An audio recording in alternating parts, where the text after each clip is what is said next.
Wakil Menteri Luar Negeri atau Wamenlu RI, Arif Hafaz Ogreseno, mengungkapkan ada cara bagi Indonesia dan negara-negara dunia untuk menghindari tarif dalam perdagangannya dengan Amerika Serikat atau AS saat Donald Trump berkuasa. Hal ini diungkapkannya dalam Business Competitiveness Forum yang diadakan Indonesia Business Council atau IBC di Jakarta, Senin 13 Januari 2025. Dalam pemaparannya, Hafaz mengatakan bahwa dalam periode awal Trump, banyak negara dunia yang membuat kerjasama dengan pemerintah negara bagian AS dan bukan pemerintah federal. Ia menyebut Indonesia belum melakukan ini, namun cara ini nampaknya patut dicoba.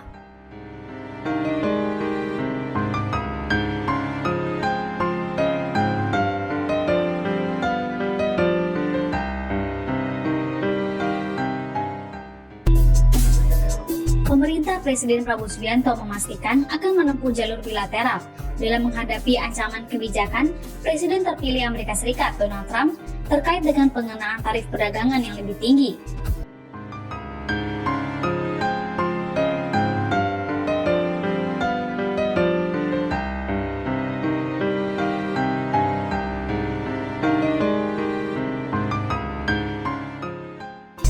Saat ini Trump pada periode 2 atau kerap disebut Trump 2.0 yang diyakini akan membuat dunia lebih cemas karena proteksinya lebih luas.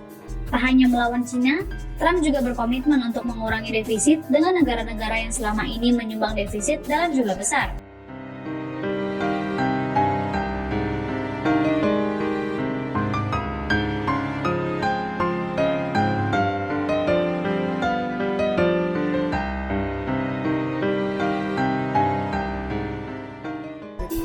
Berkaca pada data statistik perdagangan Amerika Serikat, Indonesia menjadi salah satu penyumbang defisit terbesar ke-15.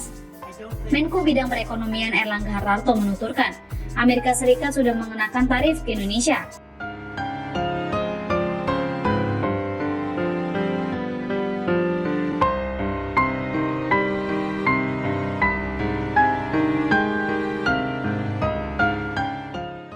Tarif impor ini dikenakan untuk sepatu, baju, dan berbagai komoditas Indonesia. Sementara itu, berbeda dengan nasib Indonesia, justru Vietnam dibebaskan tarif.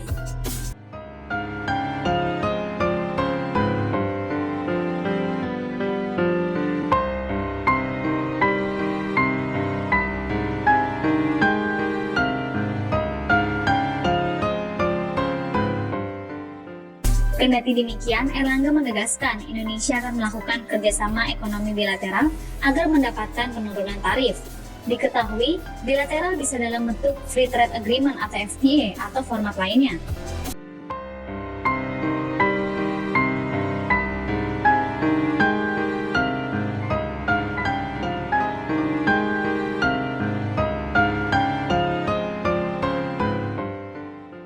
Erlangga mengatakan pihaknya tidak akan menempuh jalur World Trade Organization atau WTO karena fokus permasalahannya berbeda.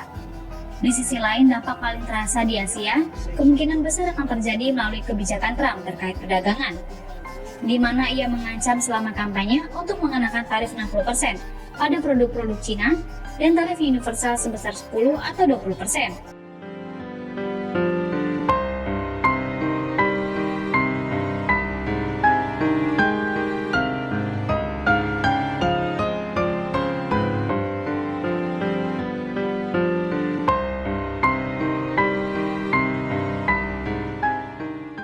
Mengutip dari BBC, Direktur Riset Ekonomi di Moody's Analytics, Katrina L. mengatakan, kebijakan perdagangan global Trump menimbulkan kecemasan khususnya di Asia, mengingat platform proteksionis yang kuat, di mana tarif yang lebih agresif pada impor ke Amerika Serikat telah dijanjikan.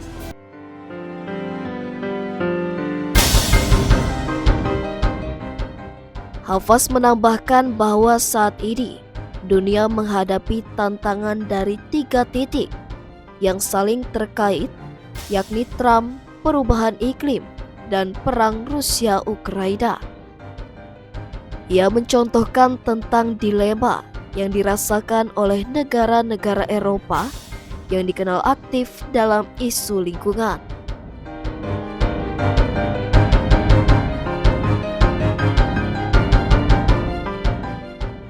Menurut Arif, dalam periode awal Trump, banyak negara dunia yang membuat kerjasama dengan pemerintah negara bagian Amerika Serikat dan bukan pemerintah federal. Contohnya itu Jepang, China, Korea Selatan, Inggris, Jerman, Kanada, dan juga Meksiko. Hal tersebut belum dilakukan Indonesia, namun cara ini dinilai Arif patut untuk dicoba. Pasalnya, negara bagian di Amerika Serikat umumnya memiliki pandangan yang berbeda terhadap sejumlah isu, misalnya saja isu lingkungan.